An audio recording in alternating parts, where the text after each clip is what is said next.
Good morning. I'm Carol Johnson, and I'll be leading today's service. Richard Clarke will be presenting our message this morning. Our opening words this morning are from Marianne Williamson, an American author, columnist, and spiritual leader, and sometimes politician. Everyone is on a spiritual path. Most people just don't know it. The spiritual journey is the unlearning of fear and the acceptance of love. And so I just want to welcome you with live from Fellowship Hall. It's the LCUUF Sunday service. Our chalice lighting words today are by Eric Heller Wagner. Blessed is the fire that burns deep in the soul. It is the flame of the human spirit touched into being by the mystery of life. It is the fire of reason, the fire of compassion, the fire of community, the fire of justice, the fire of faith. It is the fire of love burning deep in the human heart, the divine glow in every life. Now let us light our chalices with these words that we sing together.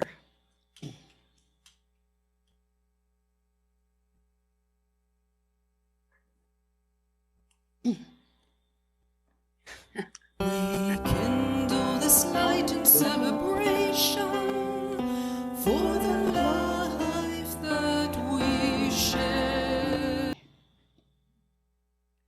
Jesus told this story. A man was going down to from Jerusalem to Jericho, and he fell among robbers who stripped him and beat him and departed, leaving him half dead.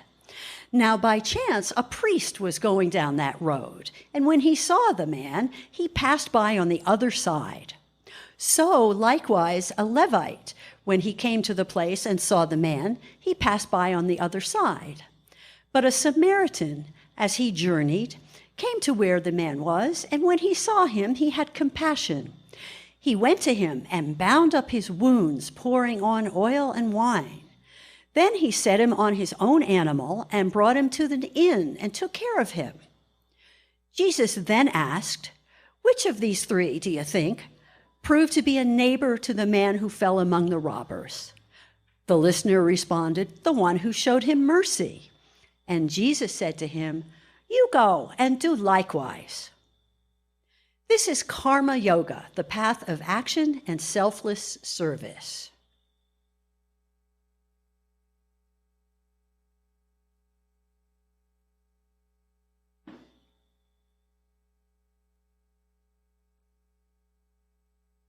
Today's talk will be long. I'm going to cover a big area, and so I broke it into pieces to make it easier on you guys. In the beginning of the Rig Veda, the oldest religious book on the planet, it says there is one reality. The wise speak of it in various ways. That's what I'm going to talk about today. This was true 3,500 years ago when it was written. It's true today, too. I've been interested in what is called spirituality for most of my life.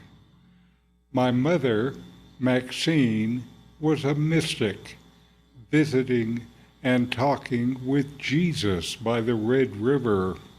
Now, you were supposed to love Jesus, but not actually talk to him. Conventional religion was never a good fit for her. In the 1940s in Oklahoma, there was little else. So she found the Theosophical Society. They held that there's a deeper spiritual reality and that direct contact with that reality can be established through intuition, meditation, revelation, or some other state that is transcending normal consciousness. She took mail-order courses and read their book. By the time I was 9, she became interested in the Rosicrucian order. and in secret teachings, wisdom handed down from ancient times, and reincarnation. When I was 10 years old, on a Greyhound bus trip with my brother moving to California, someone asked me, "What's your religion?" And I said, "I'm a Rosicrucian," like my mother. By the time I was 10, I had heard lots of things that were not part of the usual Christian story, like reincarnation. I already had the idea that there was more to this religion stuff than was being taught at any of the churches I knew. To make the next part of the story brief, when I was 21, I took LSD in Big Sur on the 4th of July. That's right. This was my first drug experience of any kind, so you might as well start big, I guess. Shortly thereafter, I read Hermann Hesse's Siddhartha and was taken by the vision at the end of the old man, happy and peaceful, just watching the river flow by. Shortly after that, I found the book Zen Flesh, Zen Bones by Paul Reps, and I read it more carefully than I had ever read anything before, one page at a time, to fully understand and absorb what I was reading. This started a 25-year process of learning and trying to practice Chan Buddhism. Then I was taken to an actual self-realized sage called Nomi. Know me. Get it? I started then with study and practice of what's called non-duality, and have done this, Carol and I have done this for the last 30 years. We attended satsang with Nomi weekly for 15 years. Through all of this, I kept learning both about the ideas behind these practices and myself. In the last year, this learning accelerated as I became friends over the internet with another American living in India in the same small city we lived in before we came to Mexico. This man was on a similar non-dual path, and he had studied and practiced broadly. He learned Sanskrit and was a translator for ISKCON, the Hare Krishnas, and was deep into their devotional practices. He read many of the oldest Sanskrit texts. Then he rejected ISKCON and became a Buddhist monk. Then he gave this up too and moved to this town where I had lived in India, Tiruvannamalai, and he took sannyasam, these are the vows of renunciation, and became a Swami. And over the last 10 years, he's created what he calls a postgraduate course in Indian spirituality on YouTube. And he's recorded many, many videos laying out the ancient Indian teachings and the 4 yogas in great detail. He's developed something of a unified theory of yoga, which shows each practice and how they work together.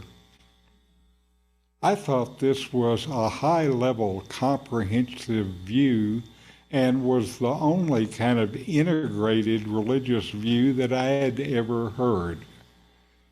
The primary practices he identified in each system of yoga are also key to understanding most of the world's religions. These practices are found in all the world's religions. It is from this platform that I talk today, which is the big picture of religion. Now, yoga means union. It is much more than the positions, the asanas that we're all familiar with. It is much more internal. All of these yogas have in common the view that people's lives bring suffering and are ultimately unsatisfying. Everything changes. Everything comes and goes. Everything and everyone you love, even your body, comes and goes, changes and dies. So there is no way to find lasting happiness among all these things that are transitory, that come and go. Each yoga has its own way of solving this common problem. The Hindu view is that the universe is infinite and beyond our capacity to understand. Because it is beyond language, when we try to talk about it, we express it in a variety of ways. Even though it is beyond words and thoughts, we can realize this directly.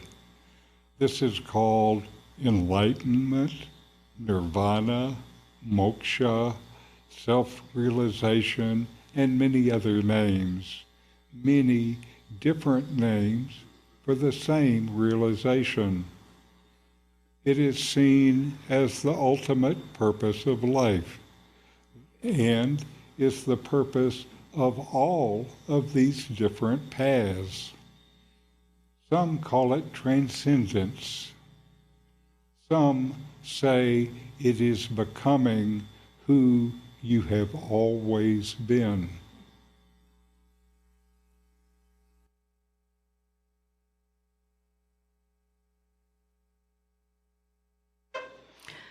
The story of Juan Diego takes place on December 12th, 1531. According to the narratives, the Virgin of Guadalupe appeared to him when he was taking a walk on a hill named Tepeyac. The apparition is described as a young woman with black hair and darkened skin, which is why the Virgin of Guadalupe is sometimes referred to as La Virgen Morena, the brown-skinned Virgin. The Virgin told Juan Diego to go and tell the local bishop to build a church on this hill. And full of love for the Virgin, Juan Diego did as he was told.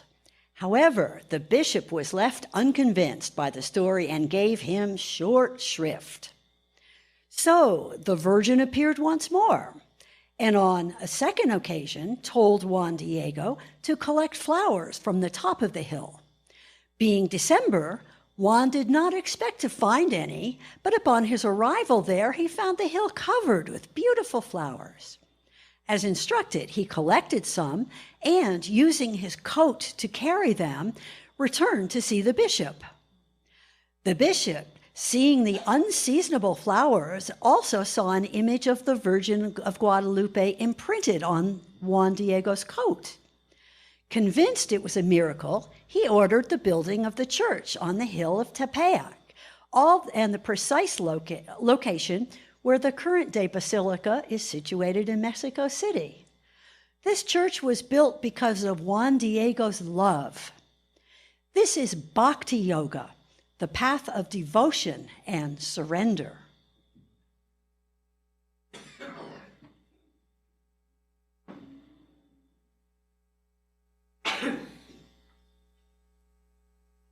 Each of the four yogas has realization as their aim. They all say that we suffer and that this realization is a way to end this suffering. The four yogas are, first, karma yoga, which is of action, cause and effect. Karma yoga is done by the body. Bhakti yoga is emotion, love, and surrender. Bhakti yoga is from the heart. Raja yoga is discipline and meditation. Raja yoga is for the mind. And then finally there's jnana yoga, which is experiential self-knowledge. Jnana yoga is done with conscious awareness. Karma yoga says that we suffer because we're selfish and ego-driven. So karma yoga is the path of cause and effect, of selfless giving and service, and all of these rules and rites and rituals that you do with your body. Bhakti yoga says we suffer because we feel separated from God, from the higher power. Bhakti yoga is a path of love and devotion to a personal God to remove this sense of separation. Real bhakti is spontaneous. It flows from within. It doesn't follow any rules. It just flows. Raja yoga says we suffer because of illusions, desires, and aversion. This path is disciplines to strengthen the mind and meditations to dispel the illusions. Raja yoga was the base from which Buddhism grew, so they're very similar.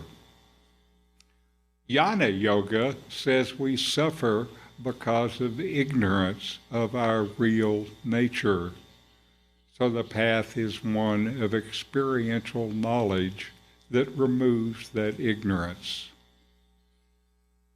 All of these paths can take you to the highest, so they are all valid. They all work. This is not like the ideas in many other religions who say that they are right and everybody else is wrong. These four paths are all correct. Even though they say different things, they all work. All share one element, though, and that's a belief in something greater than the individual. This is where it can be hard for you-yous. It's too much like God. But the thing is that this power greater than you can be lots of different things. It can be your community. It can be the fellowship. It can be your family. It can be humanity. It can be the universe. It can be evolution. It can be the tooth fairy. It can be God. It can be your sense of beauty and awe, or even your own highest self. So as long as it is something bigger than who you are now, something more than your individual ego. And if you think that there is nothing more powerful than you are, then none of this is for you. Now, there are problems built into these paths.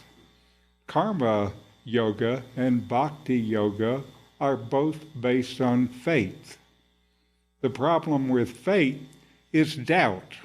I think you may have heard of that.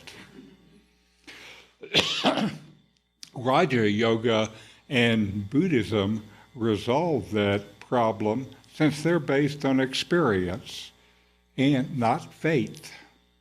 Raja Yoga and Buddhism, though, may require years or decades of practice. Jnana Yoga must resolve a lifetime of habits of how you see yourself, so there's no quick fix.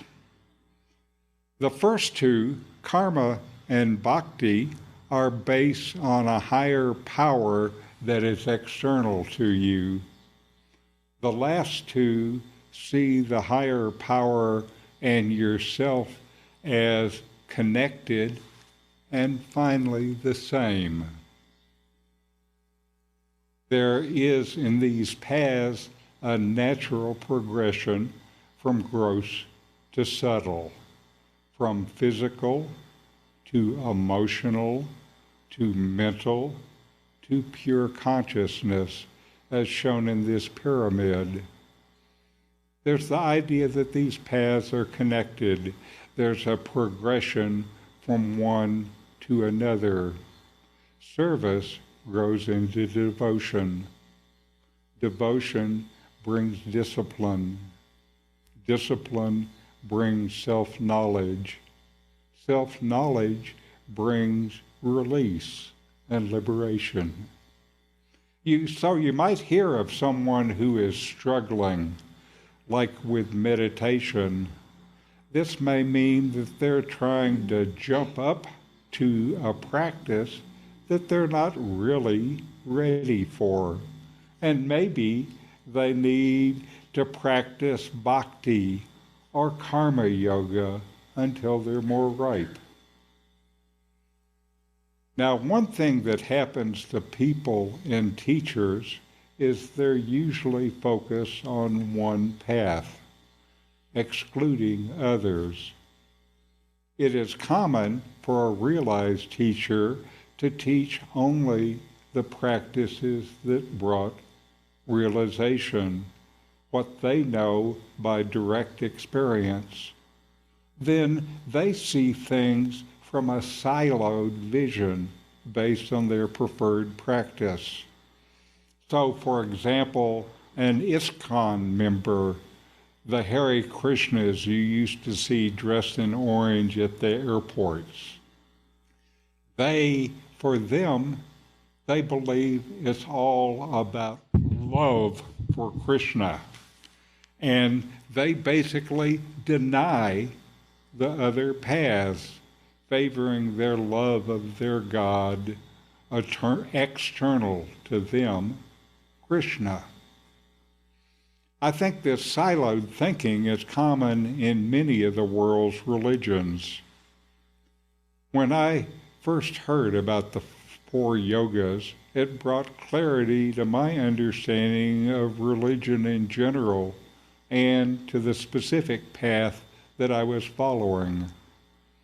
I came to see that the years of selfless service that I did just because it felt right contributed to where I am in terms of my spiritual journey. This was karma yoga. I didn't know it at the time. I also understood that the deep kind of reverence that I have for my teacher, Nomi, and his guru, Ramana Maharshi, was real, spontaneous bhakti. When I first got to Ramanashram and went into the place where Ramana Maharshi had taught for many years, I fell on the floor crying. I didn't expect to. It was just spontaneous, and that's the way bhakti works. And it's genuine, since it just naturally flows from within me and wasn't based on rules and rituals and worship. After that, years of mindfulness practice had readied me for deep, direct experience. Raja Yoga Buddhism led to Jnana Yoga.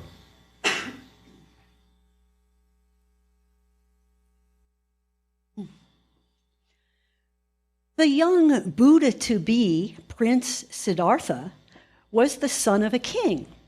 He somehow knew there was something more to life than what he was being trained for. Though protected from it, as a young man, he saw for himself suffering that comes to everyone as they live and finally die. When he was 29 years old, he left the palace where he lived with his parents, his wife, and his child, determined to discover the meaning of existence. He sought teachers, underwent extreme hardships, learned to meditate, and wandered on his own, searching for this meaning. After 6 years of this, he sat down under a huge fig tree. Silently, he vowed, "Even if my flesh and blood were to dry up, leaving only skin and bones, I will not leave this place until I find a way to end all sorrow." He sat there for 49 days. During a full moon night in May, Siddhartha went into deep meditation, and as the morning star appeared in the eastern sky, he became an enlightened one, a Buddha. He was 35 years old. This is Raja Yoga, the path of discipline and meditation.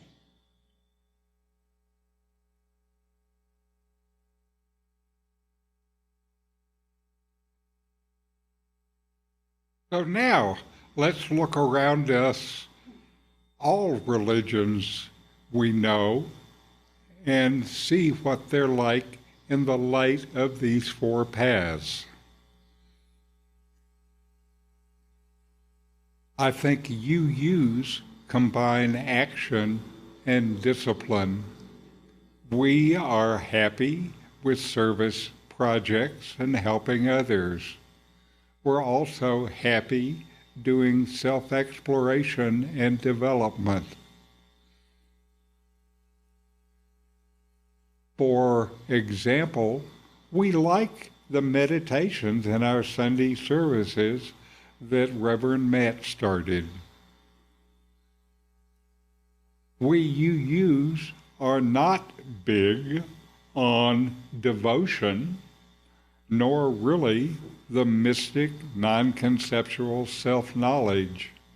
Devotion is too gaudy, and we tend to be more rational than mystic.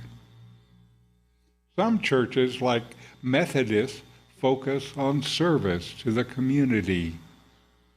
Some, like the Baptists, focus on faith and love of God, but this is not really bhakti, because bhakti flows spontaneously from within, and so as long as it is just ritual and belief, just actions, then it's really karma yoga.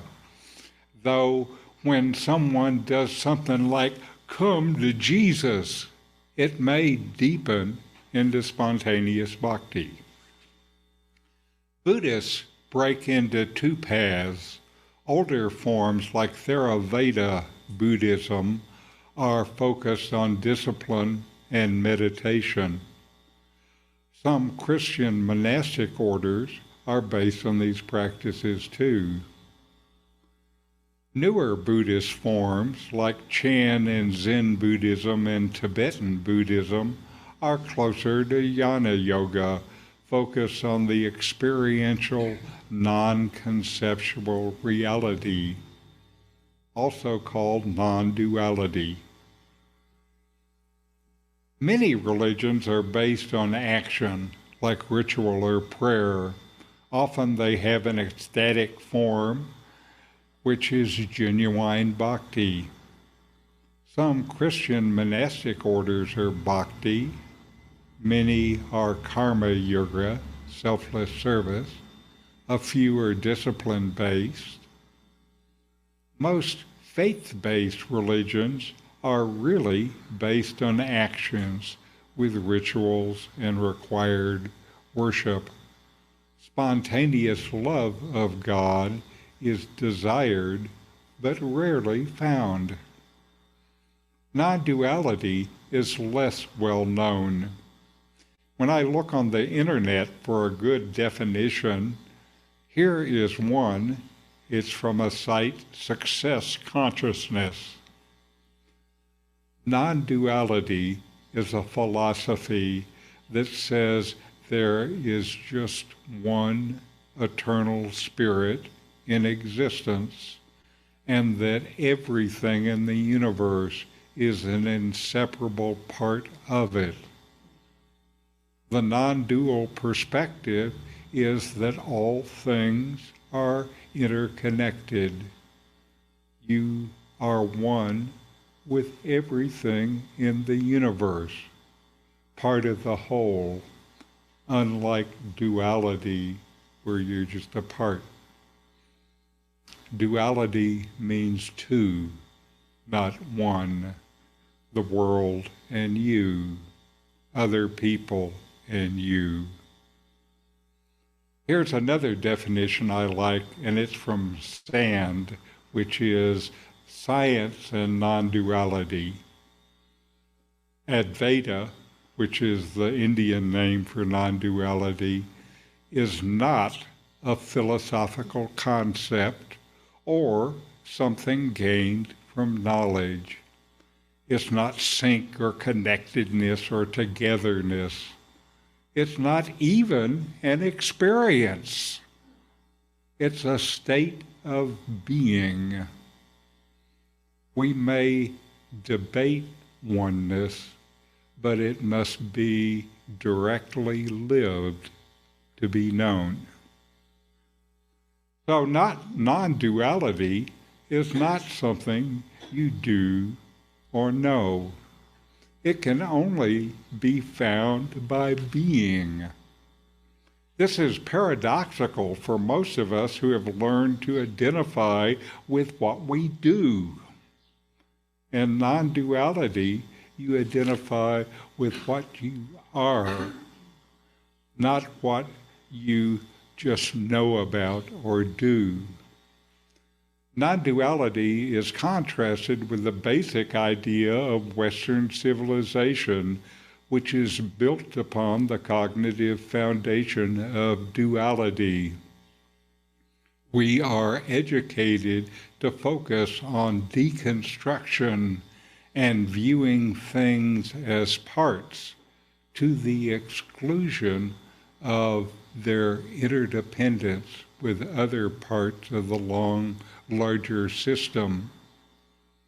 Duality is the worldview of hierarchical dominance, power and control, competitiveness, individualism, compartmentalization of isolated individuals.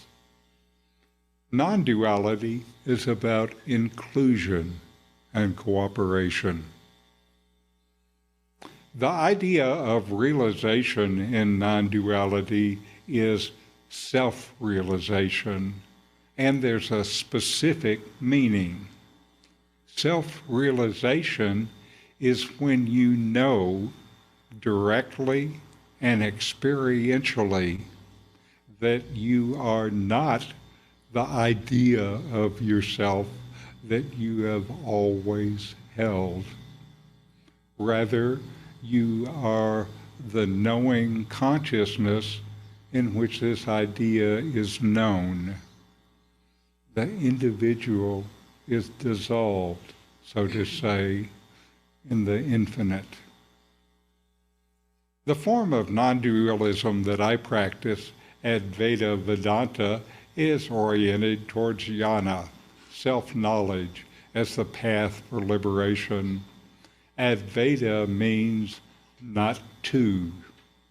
In other words, non-dual. The Christian group closest to this, I think, are the Gnostic Christians. I think the Quakers approach it too. The Hindu view is there are many paths. Western religion shows many paths too. The Hindu view is all these paths are valid. All can bring realization. all are true, even though the words are different. Each path can take you to the end, to the ultimate. But what we need to do is find a path that fits us, that we have deep connection and rapport with. Then stick to that path. Take it as far as you can. You can learn from other paths, but apply this learning to your path. Find a path deep enough to support your growth. Find one your heart is drawn to, where there's something inside pulling you. Then make it a part of your daily life. Keep at it, even if it's just a little bit every day. Take it as far as you can, each day. If you're not sure where to start, but want to start, maybe try to find ways to freely give of yourself to friends, your community, to the world. This is karma yoga. And then see where it takes. Or if you're drawn to meditation, then try to build an actual daily practice that you can keep with. Just start digging a hole where you can keep digging. Don't dig a bunch of shallow holes. You'll never get there. There are many ways to succeed, except by not starting to begin with.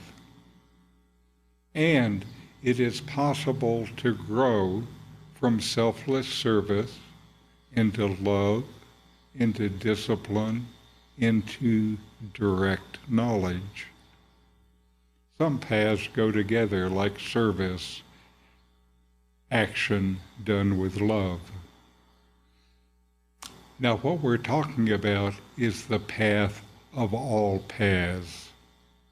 It's shown in Hinduism as a whole, and in Western religion in fragments.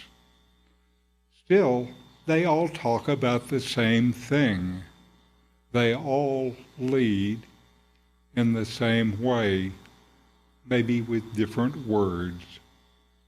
So, find your path, a path with a heart, and follow it. Take it where it goes, stay with it, and keep growing. To repeat from the Rig Veda, there is only one reality. The wise speak of it in different ways.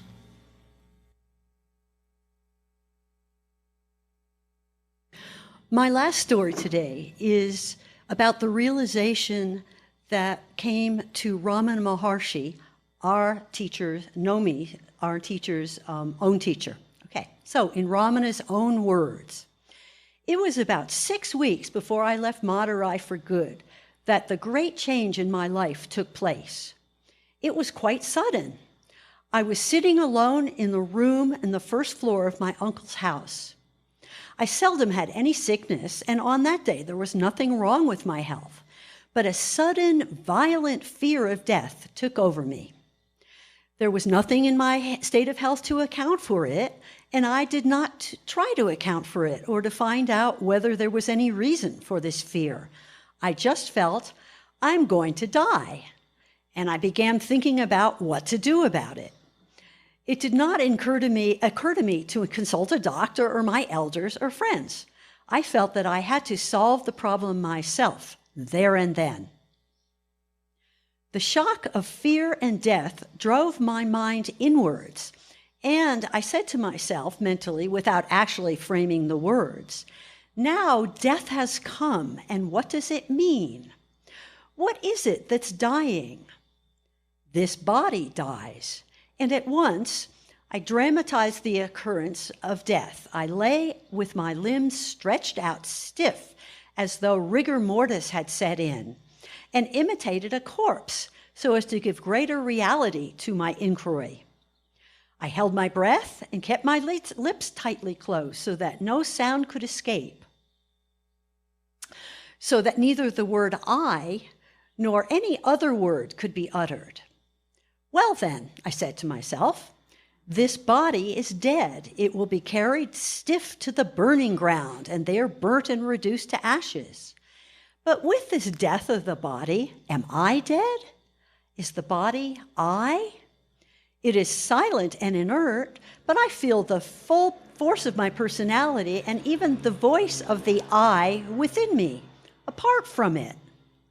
So I am spirit transcending the body. The body dies, but the spirit that transcends it can't be touched by death. That means that I am deathless spirit. All this was not dull thought. It flashed through me vividly as living truth, which I perceived directly, almost without thought process. I was something very real, the only real thing about my present state. And all the conscious activity connected with my body was centered on that I. I stopped going out with friends to play games and preferred solitude. I would often sit alone and become absorbed in the self, the spirit, the force or current which constituted the real me. So, this is an example of Jnana Yoga, the path of experiential self-knowledge.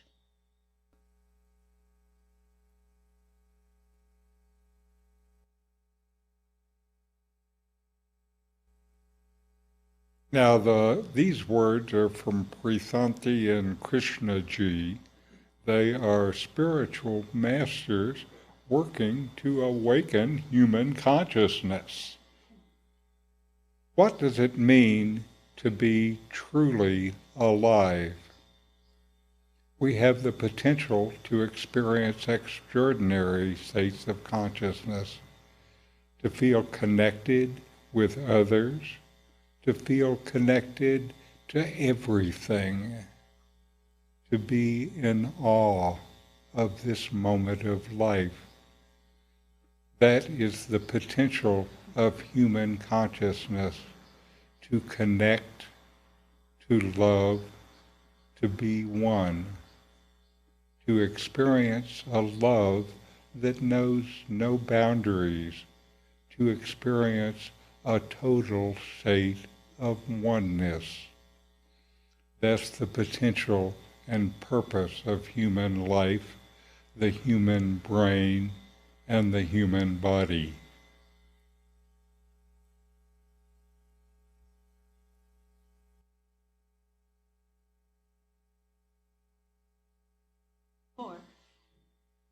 As soon as I start talking, it's going to... Yeah.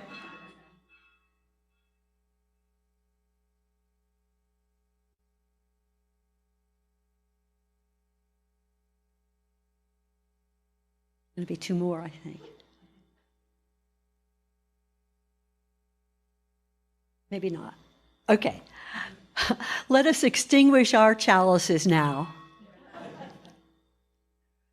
Which the words together, which we read together. We extinguish this flame, but not the light of truth, the warmth of community, or the fire of commitment. These we keep in our hearts and share with all the world.